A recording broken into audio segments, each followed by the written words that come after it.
इक्तिसादी राब्ता कमेटी की मंजूरी के बाद पाकिस्तान को नई ऑटो पॉलिसी मिल गई है, जिसके तहत अब पर्सनल बैगेज स्कीम खत्म हो चुकी है। इस स्कीम के तहत कोई गाड़ियां पाकिस्तान में नहीं आ सकेंगी। दो स्कीमें कंटिन्यू हुई हैं, ट्रांसफर ऑफ रेजिडेंसी और दूसरी है गिफ्ट स्कीम। इनके तहत यूज गाड़ियां आ सकेंगी। पाकिस्तान के तीन बड़े प्लेयर्स ऑटो सेक्टर के, होंडा, टोयोटा और सुजुकी, इन तीनों के मेजर तरीके से यही राय है कि जब तक ये यूज्ड कार्स की पॉलिसी अब्यूज होती रहेगी तब तक पाकिस्तान की मकामी सनत अपने पैरों पे नहीं खड़ी होगी।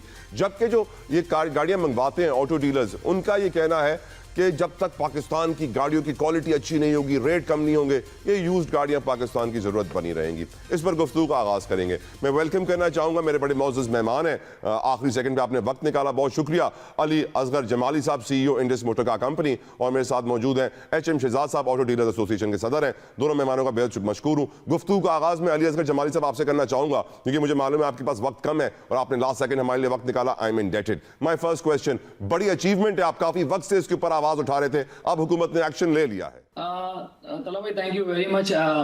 यू आर राइट जी, ये काफी अरसे से इसके ऊपर हम बात कर रहे थे, and I think there is some steps that the government have taken to move forward. इसमें आई थिंक जो पर्सनल बैगेज स्कीम है इसको एबॉलिश कर दिया गया है और गिफ्ट और ट्रांसफर ऑफ रेविडेंस को रखा गया है जी। अब देखना ये है कि क्योंकि as I have always said कि इसको अब्यूज किया जा रहा है, पहले भी किया जा रहा था, पैसे हुंडी और हवाले से बाहर जा रहा था, and my fear still is there कि ये गिफ्ट स्कीम और ट्रांसफर ऑफ रेविडेंस अब इंक्रीज होना शुरू हो जाएगा, क्योंकि ये हमने खुला रखा हुआ है। But anyways I compliment the government, उन्होंने कुछ स्टेप्स आगे लिए हैं। We will keep a very strong check on it, क्योंकि गिफ्ट स्कीम के लिए बहुत इंपॉर्टेंट होता है कि आप पाकिस्तान एम्बेसी जो है बाहर, वहां से डॉक्यूमेंट्स को अटैच करें, एंड आई होप कि वहां से गलत चीजें अटैच होके गाड़ियां वापस आनी शुरू ना हो जाए। तो ये हमारा एक मेजर वॉच पॉइंट होगा।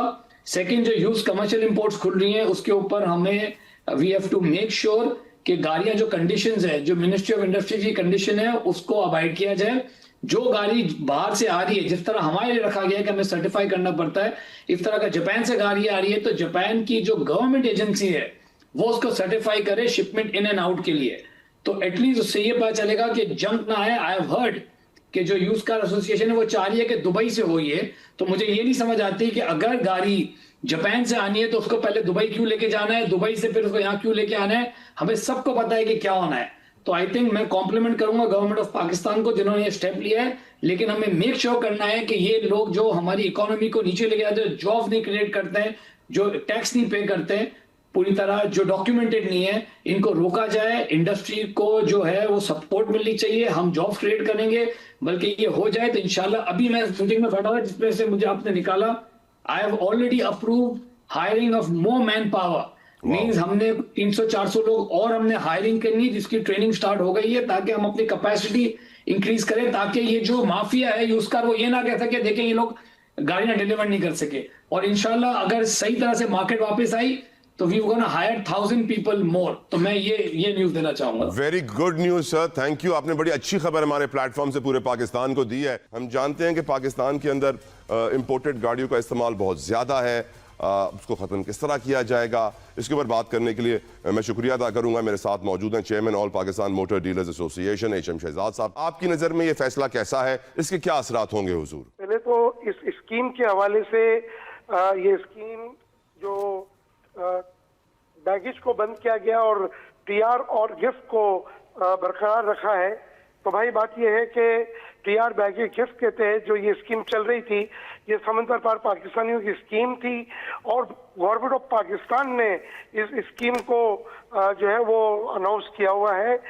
अब आप अगर चाहते हैं कि जनाब इसके अंदर आपने, जैसे कि मिसाल के तौर पर अभी आपने बैगेज को आपने बंद करने के लिए कहा है, तो बात यह है कि भाई ये जो TR बैगेज गिफ्ट के तहत जो गाड़ियां आ रही हैं समंदर पर पाकिस्तानियों की, ये आज से तो नहीं आ रही, पिछले 55-50 साल से आ रही हैं। और कभी भी इस तरह की चीजें जब भी हुई हैं और अगर इसमें कोई भी चीज को चेंज करने की कोशिश की गई है तो इसमें मुशावरत का अमल हमेशा रहा है। हम TR बैगेज गिफ्ट के तहत जो गाड़ी आ रही है, ये वाहिद इंडस्ट्री आप समझ लें हमारी कि जो गाड़ियां TR बैगेज गिफ्ट के तहत आती हैं वो डॉलर ड्यूटी लाती हैं। अब 2024-25 में अगर आप देखें कोई 40,000 के करीब गाड़ियां आई हैं और तकरीबन कोई 750-800 मिलियन डॉलर वो भी आपको आया है बाहर से। तो इन गाड़ियों से आपको लॉस नहीं है। ये गाड़ियां तो गाड़ियां आती हैं और साथ में डॉलर ड्यूटीज भी लेके आ रही हैं।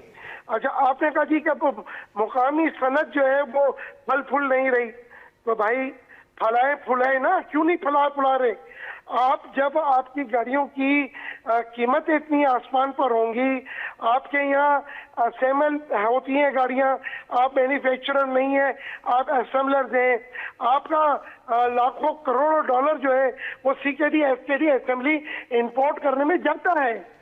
और फिर आप आवाम को जो गाड़ियां बेचते हैं वो पहले आप बुकिंग लेते हैं, बुकिंग के बाद सीकेडी एसकेडी असेंबली इंपोर्ट करते हैं, फिर 6 महीने का टाइम देते हैं और उसके बाद भी आपका पेट नहीं भरता और कीमतें ऊपर जाती हैं तो कीमतें भी आप वसूल करते हैं।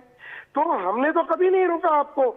आप क्यों नहीं पिछले 40 साल में लोकलाइजेशन आपने क्यों नहीं की? वो तो शहजाद भाई कहते हैं कि हमें भी इजाजत दी जाए कि हम यूज्ड गाड़ियां इंपोर्ट करें, हमसे अच्छी तो कोई इंपोर्ट ही नहीं कर सकता, हमें इजाजत नहीं मिलती है, ये लोग इस पॉलिसी के तहत ले आते हैं गाड़ियां। भाई बात यह है कि वो जिस पॉलिसी के तहत आती थी वो आती थी, अब तो पॉलिसी इनके लिए बनी है। जो फ्रेम हुआ है ना वो टोयोटा होंडा सुजुकी के लिए हुआ है। यही लोग आप देखिएगा कुछ दिनों बाद यही पुरानी गाड़ियां भी यही मंगा रहे होंगे। मैं और जो मेरे साथी हैं वो गाड़ियां नहीं मंगा सकते इसलिए कि उसमें जो कंडीशनें डाल दी हैं इन्होंने वो इतनी अजीब कंडीशनें हैं कि वो मैं और एक आम कार डीलर नहीं मंगा सकता।